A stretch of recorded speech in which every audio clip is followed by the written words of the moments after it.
बहुत बहुत स्वागत है आपका। आखिरी ग्रुप जिसका जिक्र करना बाकी रह गया था और हम रिवर्स से चले थे ग्रुप्स में, क्योंकि आप लोगों ने सबसे ज्यादा जिस ग्रुप की बात करने को कहा था वो of course group of death है, जिसके हमने शुरुआत में जिसका जिक्र किया था। बड़ी बड़ी टीमें उस ग्रुप में, लेकिन अब आखिरकार हम पहुंच चुके हैं ग्रुप ए तक।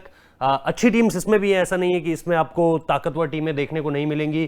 काफी कॉम्पिटिटिव मुकाबला होगा, काफी कॉम्पिटिटिव ग्रुप है, क्योंकि कुछ टीमें हैं, अगर आप खासतौर पे वेल्स और स्विट्जरलैंड को देख रहे हैं तो इन दोनों में आपको देखना पड़ेगा कि कौन सी टीम जो है वो अगले दौर में पहुंचेगी। इटली हालांकि इसमें फेवरेट्स है, टर्की को भी आप सीधे सीधे राइट ऑफ नहीं कर सकते, लेकिन शुरुआत इटली से करते हैं। और जब हम इटली की बात करते हैं तो निश्चित तौर पर आपको 2018 का विश्व कप जरूर याद आता है। उसके पीछे के कारण जो है वो सही तो नहीं है, क्योंकि 2018 विश्व कप के जो हमने देखा था कि भाई क्वालिफाई भी नहीं कर पाया था इटली, और कहां हमने देखा था कि 2006 में वो चैंपियन टीम थी। तो काफी कुछ हो चुका है उस दौरान।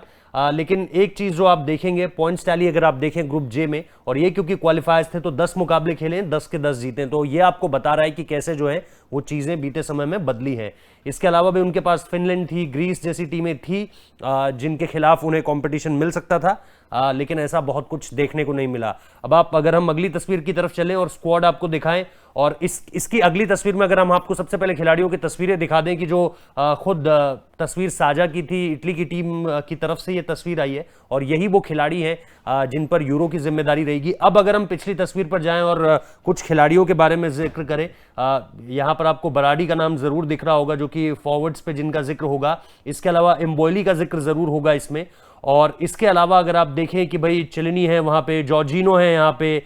इसके अलावा भी अगर आप देखें तो लोकेटेली का नाम है, विराटी का नाम है। ये सारे ऐसे खिलाड़ी हैं जिनको अब आप देखेंगे इस बार कि इटली के रिवाइवल एक तरह से हम इसलिए कह रहे हैं क्योंकि 2018 आप क्वालिफाई भी नहीं कर पाए। अब आपके पास पूरी तरह से एक मौका है कि आप अपनी टीम को फिर से उस तरह से स्टैब्लिश कर सके जो वो वर्ल्ड चैंपियन थे 2006 या 2010 तक का भी दौर देखिए, या फॉर दैट मैटर 2012 के यूरोज को भी अगर आप देखिए तो सेमीफाइनल में बहुत तगड़ा परफॉर्मेंस था उनका, और वहां पे मारियो बैलोटेली का परफॉर्मेंस कौन भूल सकता है। तो हालांकि जो मैं बोल रहा था कि भाई लोकेटेली और विराटी का परफॉर्मेंस इसमें सबसे ज्यादा दमदार होने की मुझे उम्मीद लगती है, साथ ही साथ एम्बोली और बेराडी पर भी काफी कुछ डिपेंड करेगा।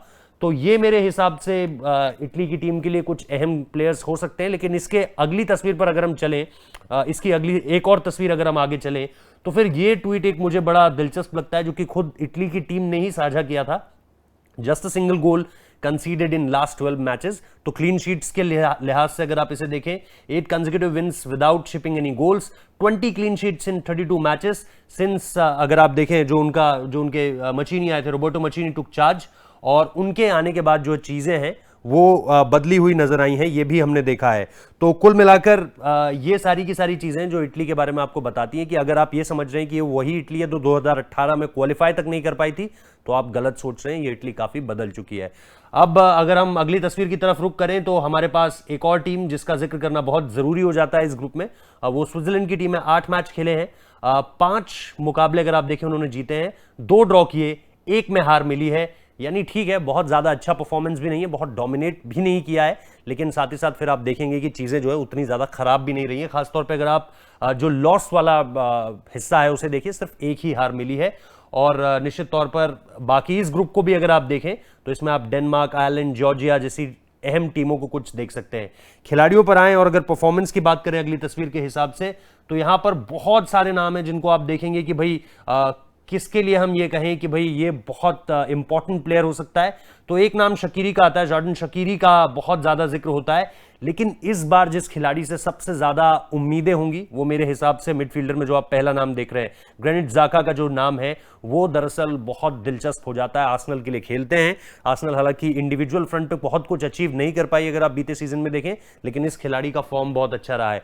तो आई थिंक इसके अलावा भी अगर मैं इस पूरी की पूरी टीम को देखूं तो आप इसमें अगर आप देखिए तो एक डिब्राउल शॉ का भी नाम है जो अगेन आपको मिडफील्डर्स में दिख रहे होंगे। अगर आप दूसरी रो में दूसरा नाम देखें तो डिब्रोल शॉ का नाम है, और इसके अलावा जैसे मैंने कहा डेनिस जकारिया का नाम उसमें हो सकता है कि भाई एक इंपॉर्टेंट प्लेयर हो, लेकिन सबसे बड़ा नाम जो होगा वो ग्रेनिट ज़ाका का होगा। और उनकी परफॉर्मेंस निश्चित तौर पर ऐसा है कि भाई आप डेनमार्क के अगेंस्ट 2019 में उन्होंने जिस तरह से खेला था वो आई थिंक मुझे एक परफॉर्मेंस याद आती है। बाकी अच्छे खिलाड़ी हैं, लेकिन सबसे ज़्यादा शकीरी और जाका पर बहुत कुछ डिपेंड करने वाला है। तो ये तो हो गई जी इनके खिलाड़ियों की बात। अब हम अगर अगले दौर पर बढ़ें, अगली टीम की तरफ बढ़ें, तो आप देखेंगे टर्की की टीम है। वेल्स को हमने आखिर के लिए छोड़ा है। टर्की की टीम की अगर आप बात करें तो टर्की की टीम, जैसा हम कहते हैं कि भाई एक ग्रुप में एक टीम ऐसी होती है जो जिसको आप कहते हैं कि भाई पंच करेगी अबव देयर वेट, एक सरप्राइज फैक्टर लेकर आ सकती है। हो सकता है कि ये जो बाकी की दोनों टीम है, जिसमें हमने वेल्स और स्विट्जरलैंड का नाम लिया, इन्हें कड़ी टक्कर दे सकती है। इटली को भी हराने का दम रखती है, लेकिन उसकी प्रोबेबिलिटी बहुत कम है। अगर आप बाकी की दोनों टीमों को देखें तो उस लिहाज से इस टीम के पास चांसेस बहुत उम्दा रहने वाले हैं, मेरा ऐसा मानना है। और अगर आप परफॉर्मेंस की बात करें, 10 मैचेस में 7 जीते हैं, 2 हारे, 1 ही लॉस है। तो जैसा हमने स्विट्जरलैंड के साथ देखा था कि भाई इक्वली उसी तरह का परफॉर्मेंस है। जबकि इसमें आप फ्रांस को यहां पर देख सकते हैं। आइसलैंड की टीम का परफॉर्मेंस 2016 यूरोज में अच्छा रहा था।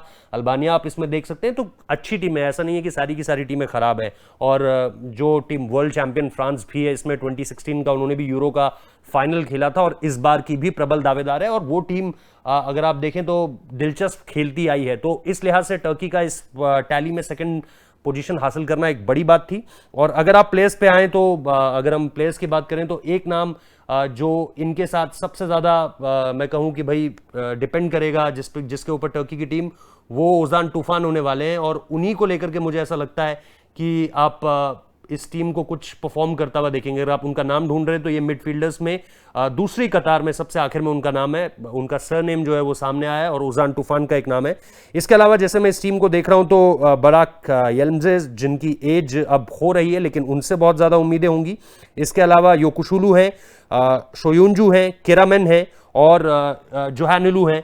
तो ये मुझे लगता है कि आई थिंक इंपॉर्टेंट प्लेयर्स होने वाले हैं। और इसमें भी जो एक नाम सबसे ज्यादा दिलचस्प होगा वो ओजन तूफान का ही है।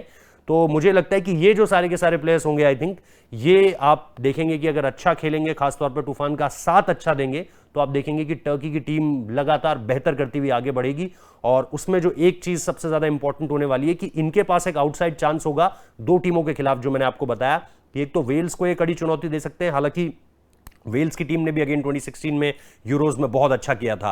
और साथ ही साथ स्विट्जरलैंड भी होगी। इटली, जैसा मैंने कहा, थोड़ा सा मुश्किल है इनके लिए।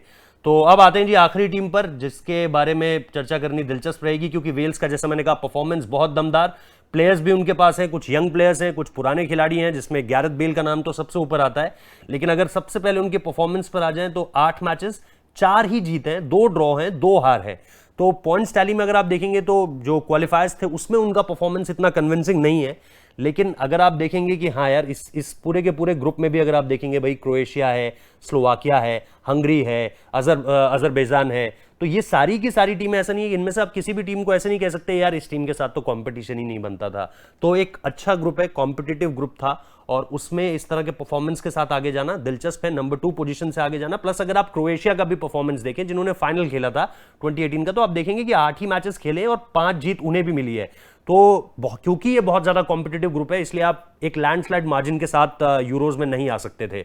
अब वेल्स के खिलाड़ियों का अगर हम जिक्र करें तो उनके पास जो रोडन और डैन जेम्स का अगर आप नाम देखें कि जो रोडन और डैन जेम्स का नाम है, तो ये आई थिंक मुझे लगता है कि 2 अहम युवा खिलाड़ी होने वाले हैं इस टीम के लिए। मैन यूनाइटेड के लिए डैन जेम्स खेलते हैं, बहुत ज्यादा उनकी जो स्पीड है उसकी बड़ी चर्चा होती है कि बहुत स्पीड में खेलते हैं। और खासतौर पे जब उन्हें यूरोपा में भी लास्ट टाइम तक उन्हें नहीं लाया गया, आखिर मौके पे उन्हें अंदर लाया गया क्योंकि स्टार्टिंग 11 का हिस्सा नहीं थे, तो उसकी भी बड़ी आलोचना हुई ओले के फैसले पर। लेकिन ठीक है, जब वो जितनी भी टाइम वो खेले, जब भी वो मैनचेस्टर यूनाइटेड के लिए खेले, उनके पेस की बहुत बात होती है। इसके अलावा मैंने बताया आपको जो रोडन का नाम है, निको विलियम्स का नाम है, और अब 2 नाम, जो एक नाम है रैमजे का और एक नाम होगा गैरेथ बेल का। तो निश्चित तौर पर ये एक ऐसा जिक्र, हालांकि इसमें गैरेथ बेल आप निश्चित तौर पर जानते हैं कि टॉटनहम के साथ उनकी जो एक सफर है वो निश्चित तौर पर दिलचस्प रहा है। और उसके बाद भी उन्होंने, उससे आगे भी और उससे पीछे भी उन्होंने जो अपना गेम दिखाया वो बड़ा दिलचस्प रहा है। तो कुल मिलाकर ये इन सारी की सारी टीमों को का एक तरह से प्रीव्यू था, जिसमें मैंने आपको बताया जो Rodon, Dan James, Nico Williams, Gareth Bale और रैमजे का परफॉर्मेंस जो है वो बहुत दिलचस्प रहने वाला है, ऐसी मुझे उम्मीद है। अगर ये टीम फिर से उसी तरह से खेलती है यूनाइट होकर जैसा इसने 2016 में खेला था, तो आप देखेंगे कि ग्रुप ए में से आपको कंपटीशन जो है वो बहुत तगड़ा दिखने वाला है। हालांकि मुझे ऐसा लगता है कि इसमें इटली और मेरे हिसाब से वेल्स के बहुत ज़्यादा चांसेस है कि वो थ्रू कर जाएंगे, और बाकी हम देखते हैं कि भाई बाकी दोनों में से क्या किसी का कोई चांस बनता है बेस्ट ऑफ 3 में, तो वो देखना दिलचस्प होगा। फिलहाल ये था ग्रुप ए का प्रीव्यू, आपको कैसा लगा ज़रूर बताइए। इसके अलावा भी सारी की सारी चीज़ें आपको पता ही है भाई, फुटबॉल से जुड़ी हुई चीज़ें आपको मिल रही हैं, तो इसके बारे में ज़रूर बताइएगा कि आपको ग्रुप्स का प्रीव्यू कैसा लगा। और इसके अलावा भी कई चीज़ों पर बात करनी है, फुटबॉलर्स जो आप यूरो 2020 में कहते हैं ना कि भाई ब्रेकआउट प्लेयर्स हो सकते हैं, ब्रेकआउट टीम्स हो सकती हैं, तो वो कौन कौन सी हो सकती हैं उसके बारे में भी बात करेंगे। लेकिन फिलहाल इस वीडियो में इतना ही। Thank you so much.